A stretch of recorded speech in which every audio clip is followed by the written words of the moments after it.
द्वैत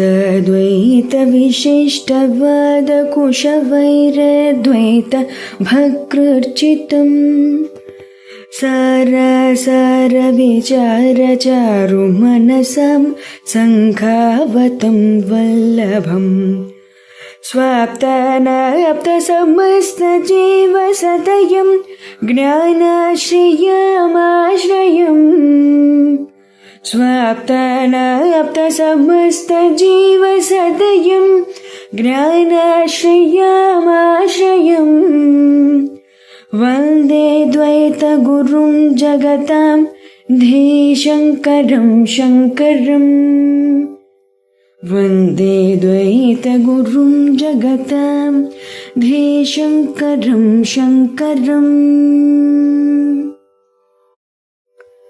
श्रुतिस्मृतिपुराणानाम् आलयं करुणालयं श्रुतिस्मृतिपुराणानाम् आलयं करुणालयं नमामि भगवत्पादशङ्करम् नमामि भगवत्पादशङ्करं लोकशङ्करं లోకశంకరం.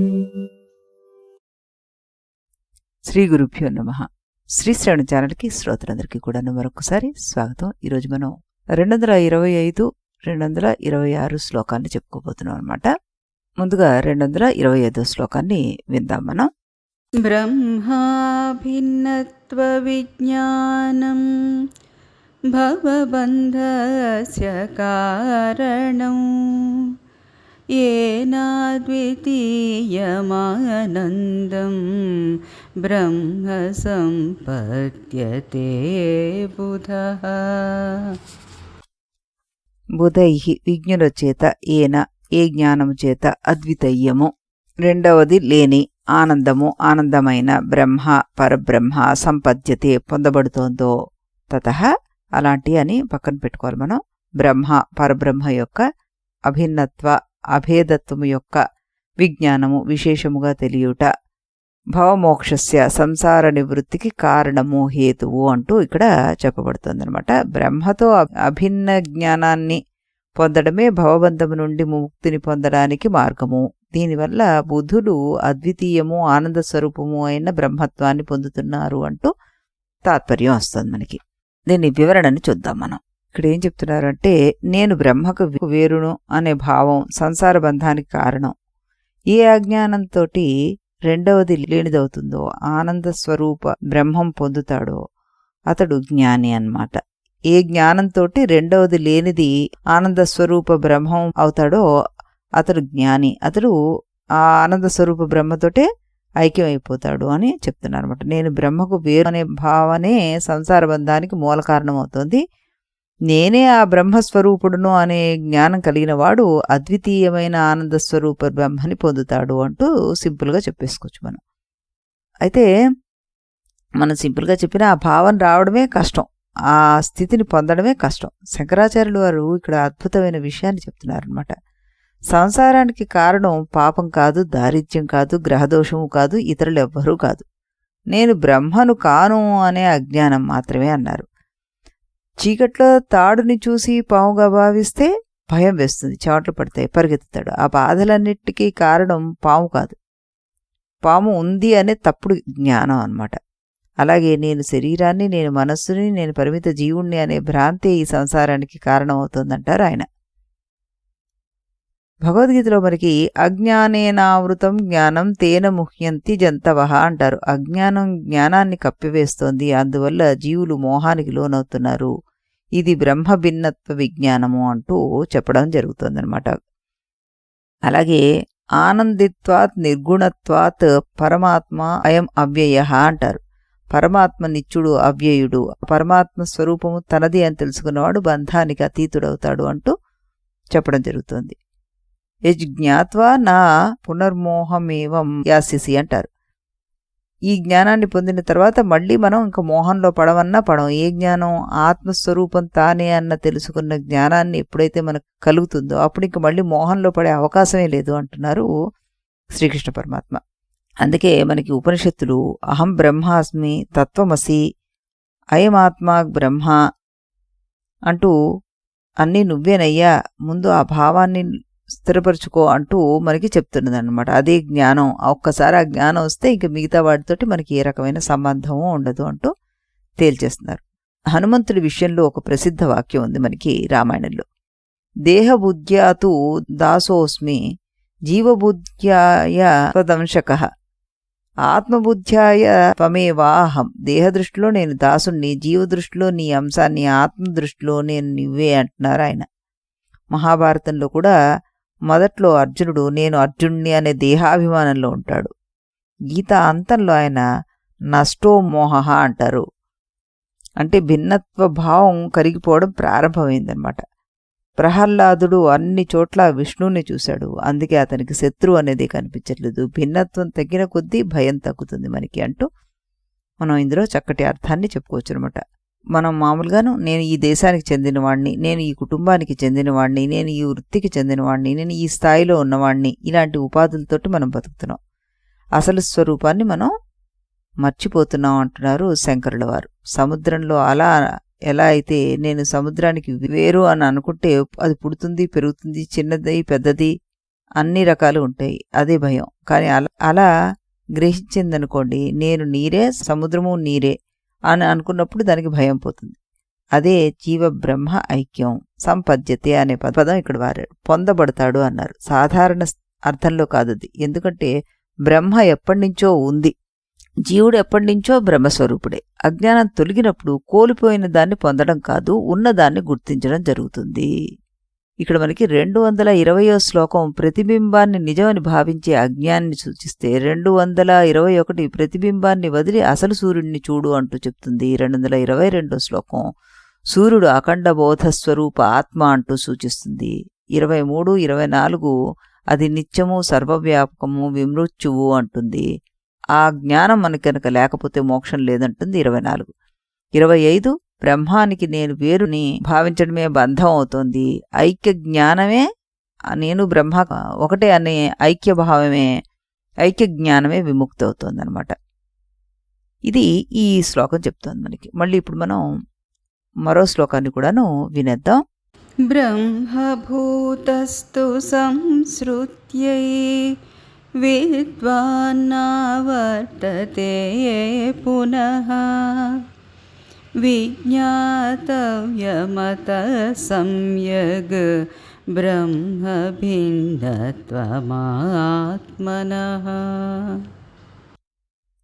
ఇప్పుడు దీని భావార్థాన్ని తెలుసుకుందాం. బ్రహ్మభూత బ్రహ్మస్వరూపాన్ని పొందినవాడు, తూ అయితే విద్వాన్ జ్ఞాని, సంసృత్యై సంసార చక్రాన్ని, నా ఆవర్తతే పునః తిరిగి రాడు, అతః అందువల్ల ఆత్మనః బ్రహ్మభిన్నత్వం ఆత్మ బ్రహ్మానికి వేరు కాదనే విషయం సమ్యక్ విజ్ఞాతవ్యం అన్నాడు. అంటే సరిగ్గా తెలుసుకోవాలి అంటూ చెప్పడం జరిగిందనమాట ఇందులో. అంటే దీని భావం ఏమిటి వస్తుంది మనకి అంటే, బ్రహ్మస్వరూపాన్ని తెలిసిన జ్ఞాని మళ్లీ సంసార చక్రంలోకి రాడు కాబట్టి ఆత్మ బ్రహ్మానికి వేరు కాదనే సత్యాన్ని పూర్తిగా తెలుసుకోవాలి అంటున్నారు. బ్రహ్మభూత అన్నారు ఇక్కడ. అంటే బ్రహ్మంగా మారాడు అని చెప్పడం లేదాయన శంకరాచార్యుల వారు. ఎందుకంటే జీవుడు ఎప్పుడూ బ్రహ్మమే అనే చెప్తున్నారు ఆయన మొదటి నుంచి కూడా. అజ్ఞానం వల్ల తనను చిన్న జీవుడుగా భావిస్తున్నాడు. ఒక రాజకుమారుడు చిన్నప్పుడే తప్పిపోయి గొర్రెల కాపరిగా పెరిగాడనుకుందాం. అతనికి నువ్వు రాజకుమారుడివి అని తెలిపితే కొత్తగా రాజకుమారుడు ఏమైనా అయ్యాడా? కాలేదు. ఆ ఉన్నదాన్నే అతను తెలుసుకున్నాడు, నిజాన్ని, ఆ సత్యాన్ని గుర్తించాడు. అదే బ్రహ్మభూత అంటున్నారు ఈయన. బ్రహ్మభూత ప్రసన్నాత్మ నా శోచతి నా కాంక్షతి అంటారు భగవద్గీతలో. బ్రహ్మభూతుడైన వాడు శోకించడు, ఆశపడడు.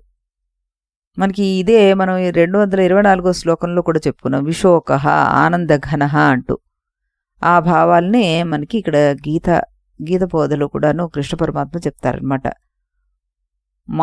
మాముపేత్య పునర్జన్మ దుఃఖలయం అశాశ్వతం నా ఆప్నువంతి మహాత్మనః అంటారు. నన్ను పొందిన వాళ్ళు మహాత్ములు మళ్ళీ జన్మను పొందరు అంటూ శ్రీకృష్ణుడు గ్యారంటీగా చెప్తారన్నమాట.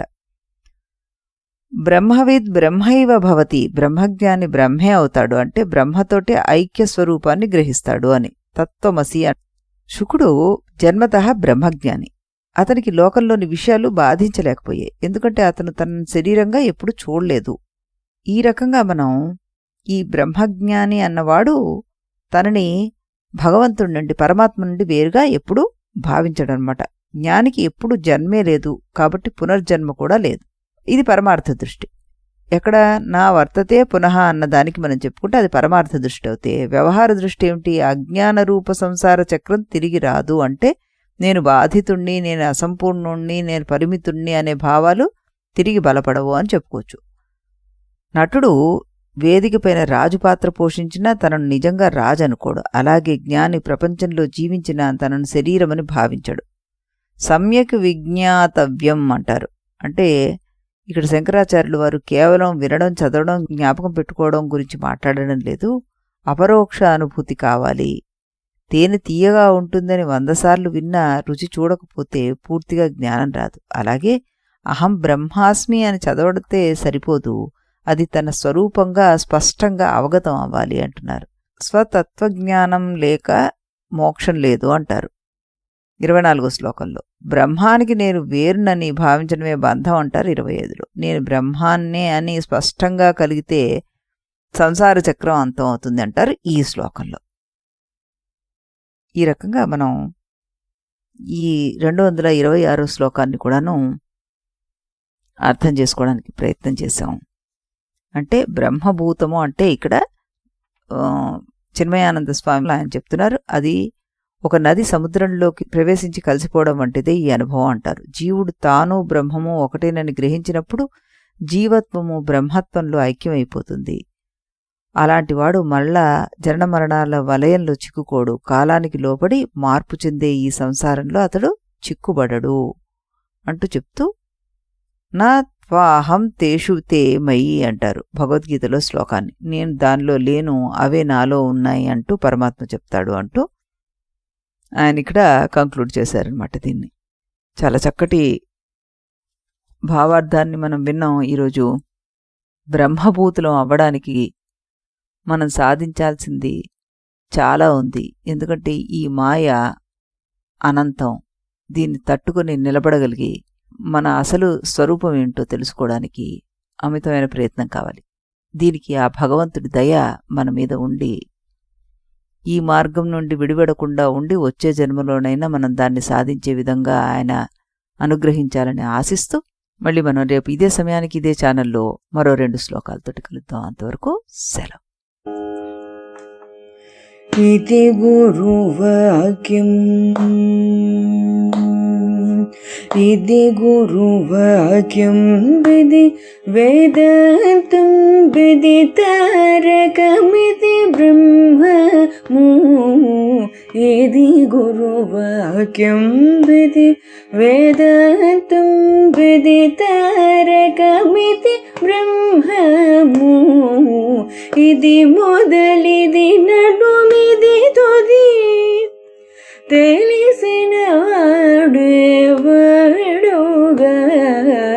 ఇది మొదలిది నడుమిది తుది తెలిసిన వాడేవాడుగా ఇది గురువాక్యం విధి వేదాంతం విదితారకమితి బ్రహ్మము ఇది గురువాక్యం.